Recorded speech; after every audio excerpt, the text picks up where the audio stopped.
Beste gauza garrantzitsu batzuk ikusiko ditugu formatuaren barruan. Hemen nik eginda daukat, askotan egiten duguna, ordutegi bat. Ordutegi horretan, hemen jaungo dira egunak eta bar, astelehena eta bar, besteetan, beste egunak. Eta hemen baditugu orduak. Kalkulo horrietan, batzuetan, komeni zaigu, bi zeldatxo edo gehiago elkartzea. Hemen suposatzen da, errekreoa daukagula, orduan guztiak izan beharrean, egingo duguna izango da aukeratu guzti horiek, eta hemen badaukagu aukera bat bateratzeko gelak. Sakatzen badugu, bateratu guztiak edo horizontalki. Jarriko dugu bateratu guztiak, eta horiek bakarrik izango dira ja orain zelda bat. Hemen jarriko dugu atsedenaldia.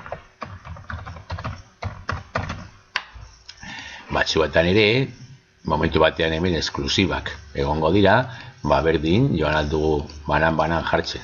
Zer egiten dugune egun bakotxean, edo guztiak hartu, bateratu, eta jarri hemen esklusibak.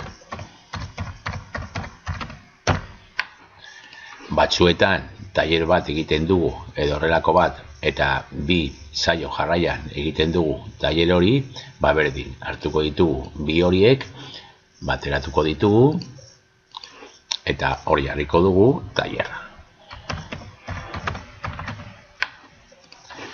Bi zeldatxo bateratuta baldin baditugu eta desegin nahi badugu, egin behar duguna da berdin, ona joan, eta orain bereizi.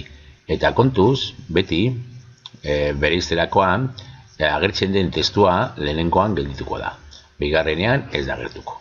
Bereizi egiten badugu, momentu honetan, lehenengoan gelditu da, baina bigarrenean ez.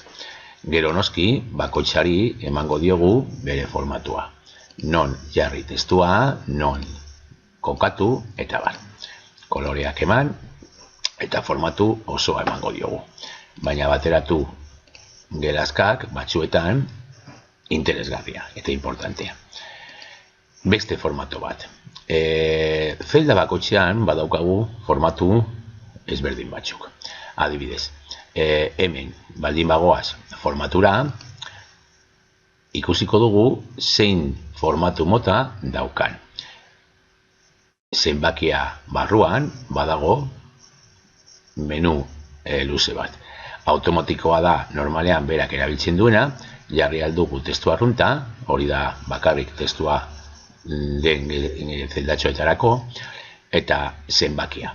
Gero baditugu beste batzuk, eunekoa, zientifikoa, kontabilitatea, baina gu gehien erabiliko duguna izango da zenbakia. Jarriko diogu formatu hori, zelda horiei, notak direlako, zenbakia, eta ikusten dugu, hartu duela zenbaki bat, bi zifra dezimalekin. Egingo dugu berdin guztiekin, hartuko ditugu guztiak, eta esango diogu formatua zenbakia. Guztiei.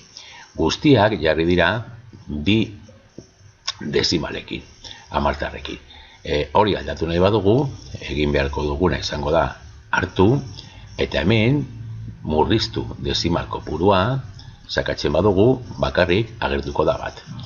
Sakatzen badugu haunditu dezimal kopurua, bi agertuko dira. Eta berriro 3. Utziko dugu birekin, hori delako normalean erabiltzen duguna eskolan. Gero, hemen egingo ditugu nota media eta bar, eta ikusiko dugu berdin nola kudeatu zenbaki dezimal horiek hamartarrak edo.